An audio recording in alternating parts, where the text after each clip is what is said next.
Varicose veins కి సరైన చికిత్స కోసం సంప్రదించండి ఎవిస్ హాస్పిటల్. ఓం శ్రీ గురుభ్యో నమ. శ్రీ మహాగణాధిపతయ నమ. శ్రీమాత్రే నమ. కర్కటే పూర్వఫల్గుణ్యాం తులసీకాననోద్భవాం పాండ్యే విశ్వంభరాం గోదాం వందే శ్రీరంగనాయకీం.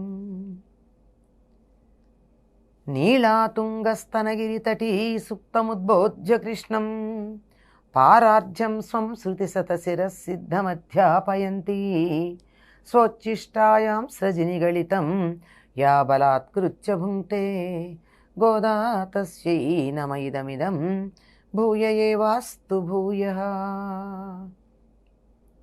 శ్రీ భూనీలా సమేత గోదా రంగనాథ స్వామినే నమః. ஓங்கியுலகளந்த உத்தமன் பேர்பாடி நாங்கள் நம்பாவை குச்சத்தி நீராடினால் திங்கின்றி நாடெல்லாம் திங்கள் மும்மாறி பெய்து ஓங்கு பெருஞ்சென்னில் ஊடு கயலுகள பூங்கவளை போதில் பொறிவண்டு கண் படுப்ப தேங்கதே புக்கிரொந்து சீர்த்தமுலை பத்தி வாங்கக்குடம் நிழைக்கும் வள்ளல் பெரும் பசுக்கள் நீங்கத செல்வம் நிழைந்தேலோ రెంబావాయ్. గోదాదేవి మూడవ నాటి తెల్లవారుజామున లేచి చెల్లులను తనతో పాటుగా స్నానం చేయడానికి రమ్మని స్నాన వ్రతం యొక్క ప్రయోజనాన్ని చెప్తోంది. రెండవ పాసురంలో నియమాలు చెప్పింది. అది లోకమంతా మెచ్చుకుంటుందండి. ఈ నియమాలు పాటించటం వల్ల మాత్రమే మెచ్చుకుంటుందా లోకం? కాదు. వీరు చేసేటటువంటి వ్రతం యొక్క ఫలాన్ని చూసి లోకం మెచ్చుకుంటుంది. ఏం చెప్తోంది ఈ మూడవ పాసురంలో?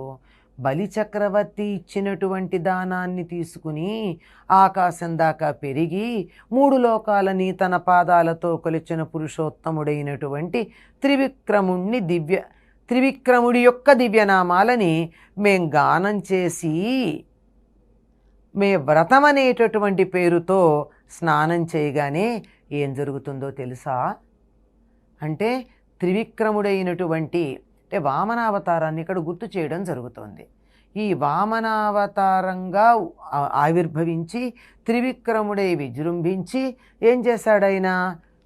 ముందర చిన్నవాడుగా ఒదిగున్నాడు, ఆ తర్వాత పెద్దవాడుగా ఎదిగాడు. ఎదిగి ఆకాశం దాకా పెరిగి మూడు లోకాలని ఆక్రమించినటువంటి ఆయన్ని మేము కీర్తిస్తున్నాం. ఆయన కీర్తించి స్నానం చేస్తున్నాం, ఆయన పేరు మీద స్నానం చేస్తున్నాం. చేస్తే ఏం జరుగుతుంది అంటే 3 వానలు పడి ఈతి బాధలు లేకుండా లోకమంతా సుఖంగా ఉంటుంది.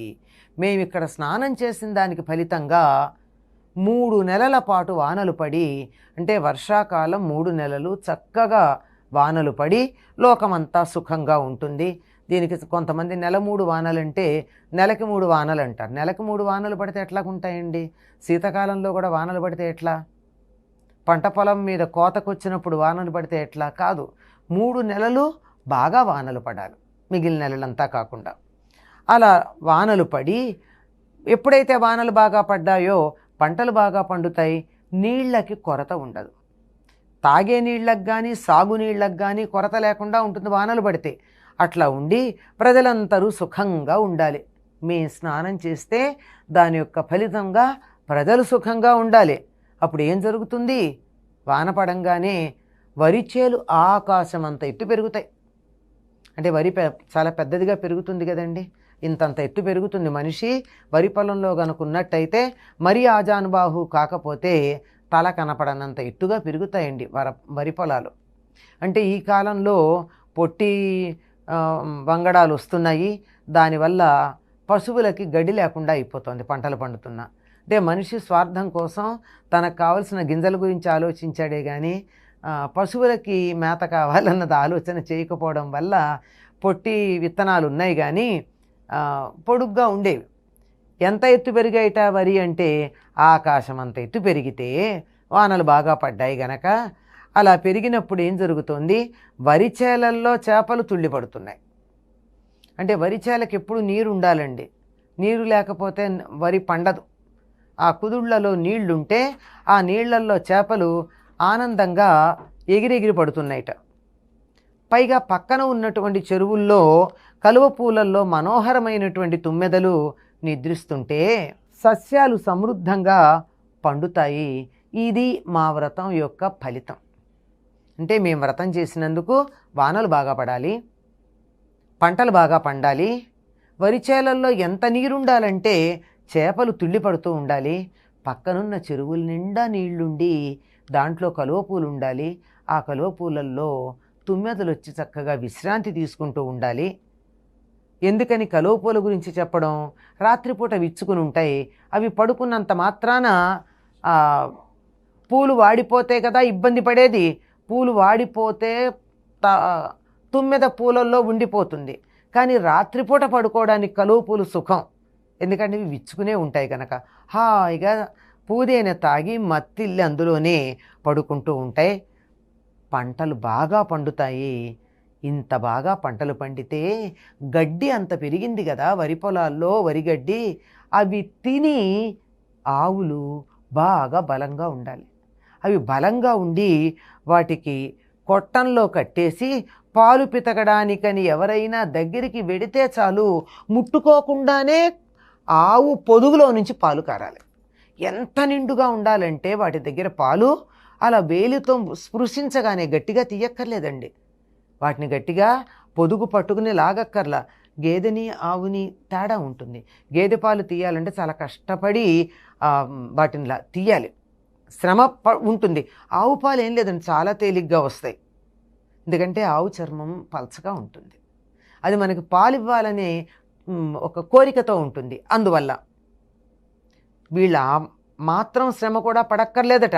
అక్కడికి వెళ్ళి ఇలా కూర్చుంటే కింద పాత్ర పెడితే గబగబా గబగబా పాలు వాటంతట పాత్ర వచ్చింది అని మనం బయోసెన్సిటివిటీ ఉంటాయే అట్లా పాత్ర చేరంగానే పాలు వాటంతటవి కుండల నిండా పాలు ఉండేటట్టుగా ఆవులు చక్కగా ఉండాలి.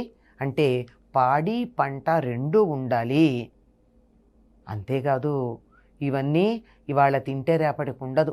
మనం తిన్నటువంటి ఇవాళ ఒడ్లు ఉన్నాయి, బియ్యం తెచ్చుకున్నాం, తిన్నాం, అయిపోతాయి. లేదంటే వచ్చే ఏడాదికి పాడైపోతాయి. పాలైతే మర్నాటికే పాడవుతాయి. ఇలా తాత్కాలికంగా ఉండేవే కాక శాశ్వతంగా ఉండే సంపదలు కూడా స్థిరంగా ఉండాలి. దేనివల్ల? మేం చేసే స్నానవ్రతం వల్ల. మేం వెళ్ళి ముల్లోకాలని కొలిచినటువంటి ముందర ఒదిగి తర్వాత ఎదిగి ముల్లోకాలని కొలిచిన వామనుణ్ణి మేం కీర్తిస్తూ స్నానం చేస్తే దాని ఫలితంగా ఇంత చక్కనైనటువంటి పాడి పంట లోకానికి వస్తాయి అని చెప్పి ఆశిస్తూ గోదాదేవి చెరులందరినీ నిద్రలేవమంది. మన వ్రతాలన్నింటి యొక్క ప్రయోజనం అదే. చేసినటువంటి వాళ్ళు ఉద్ధరించబడడం కన్నా లోకమంతా కూడా బాగా ఉండాలి, లోకానికంతా శ్రేయస్సు కలగాలి అని ప్రార్థనే ఎక్కువగా కనపడుతూ ఉంటుంది. స్వచ్చిష్టమాలికా బంధగంధబంధురజిష్ణవే విష్ణు చిత్తతనూజాయై గోదాయై నిత్యమంగళం. స్వస్తి.